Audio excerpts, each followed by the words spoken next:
박정희 전 대통령은 대한민국 현대사의 중요한 인물로 그의 정치적 결정은 대한민국의 경제, 사회, 정치 전반에 깊은 영향을 미쳤습니다. 그는 1961년 군사 쿠데타를 통해 집권한 뒤 1979년까지 대한민국을 이끌었습니다. 박정희 전 대통령의 정치적 활동은 긍정적인 평가와 부정적인 평가가 공존하는 복잡한 양상을 보이고 있습니다. 이번 대본에서는 그의 주요 업적과 비판을 균형 있게 다뤄보겠습니다. 박정희 정부의 가장 큰 업적 중 하나는 경제성장입니다. 그는 1962년에 첫 번째 경제개발 5개년 계획을 수립하고 이를 통해 대한민국을 농업 중심의 국가에서 산업화된 국가로 변모시켰습니다. 당시 한국은 전쟁으로 황폐화된 상태였지만 박정희는 강력한 국가주도 하에 경제성장의 기초를 마련했습니다. 특히 수출 중심의 산업 구조로의 전환을 추진하며 중화학공업과 전자산업 등 다양한 산업의 성장을 이끌었습니다. 경부고속도로 건설은 그의 대표적인 인프라 프로젝트였습니다.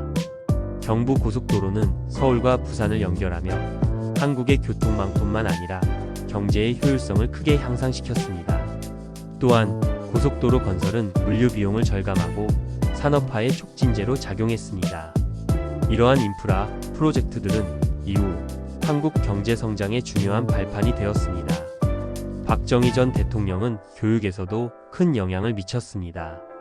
그는 1968년부터 의무 교육을 시행하여 교육 기회를 전 국민에게 제공했습니다. 이는 국민들의 교육 수준을 높이고 경제 성장에 필요한 인재를 양성하는 데 중요한 역할을 했습니다. 또한 박정희 정부는 기술 교육에 집중하며 고급 기술 인력을 배출하는 데 많은 투자를 했습니다. 이로 인해 한국은 산업화와 함께 기술적인 발전을 이루게 되었고 노동력의 질도 높아졌습니다. 하지만 박정희 전 대통령의 통치는 단순히 경제적 성과만으로 평가할 수는 없습니다.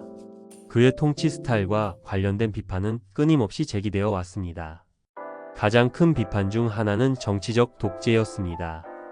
1961년 군사정변을 통해 집권한 박정희는 1963년 대통령에 취임한 후 점차적으로 권력을 집중시켜 갔습니다. 1972년 유신헌법을 통해 3선 연임을 가능하게 했고 국가 비상사태를 선언하면서 국민의 자유와 권리를 제한했습니다. 유신체제 아래에서 정치적 반대자는 처벌받았고 언론과 표현의 자유는 심각하게 제약되었습니다. 이는 박정희 정부의 가장 큰 독재적 성격으로 많은 사람들이 민주주의의 후퇴를 느꼈습니다.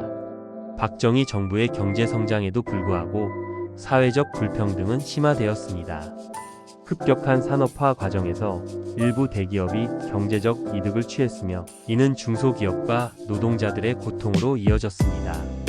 빈부격차는 크게 확대되었고 노동자들의 권리는 충분히 보호받지 못했습니다.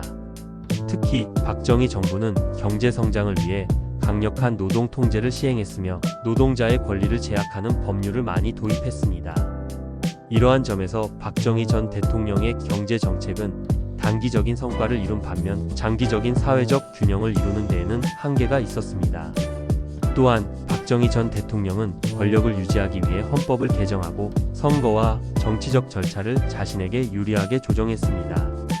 그는 대통령 직선제를 폐지하고 간접선거제를 도입하는 등 선거 제도를 변화시켰습니다.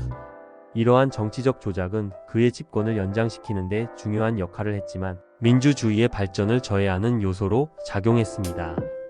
그의 집권 방식은 이후 한국 민주화 운동의 중요한 계기를 제공했으며 많은 사람들이 그의 독재적인 통치에 반대하며 민주화를 위한 투쟁을 이어갔습니다.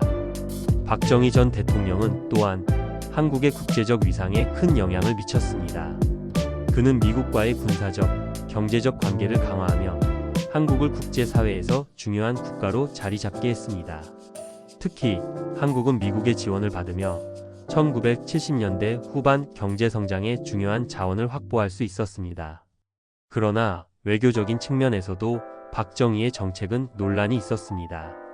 그의 독재적 통치가 국제사회에서 비판을 받기도 했으며 민주주의 국가들과의 관계에서 갈등을 일으키기도 했습니다. 결국 박정희 전 대통령은 한국 역사에서 매우 중요한 인물로 평가되지만 그의 업적과 한계는 시대적 맥락 속에서 다르게 평가될 수 있습니다.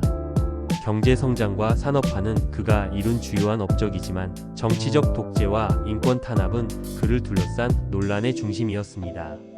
한국 사회는 박정희의 통치를 통해 많은 변화를 겪었지만 그로 인해 발생한 사회적 불평등과 민주주의의 퇴보는 오늘날까지도 중요한 교훈으로 남아 있습니다. 박정희 전 대통령의 정치적 유산은 여전히 한국 사회의 논쟁거리입니다. 그의 통치가 없었다면 현재의 한국은 어떤 모습일지, 또 민주주의가 어떻게 발전했을지에 대한 질문은 계속해서 이어지고 있습니다. 박정희 전 대통령에 대한 평가는 시대마다 다를 수 있으며 그를 이해하는 데 있어 다양한 시각이 필요합니다.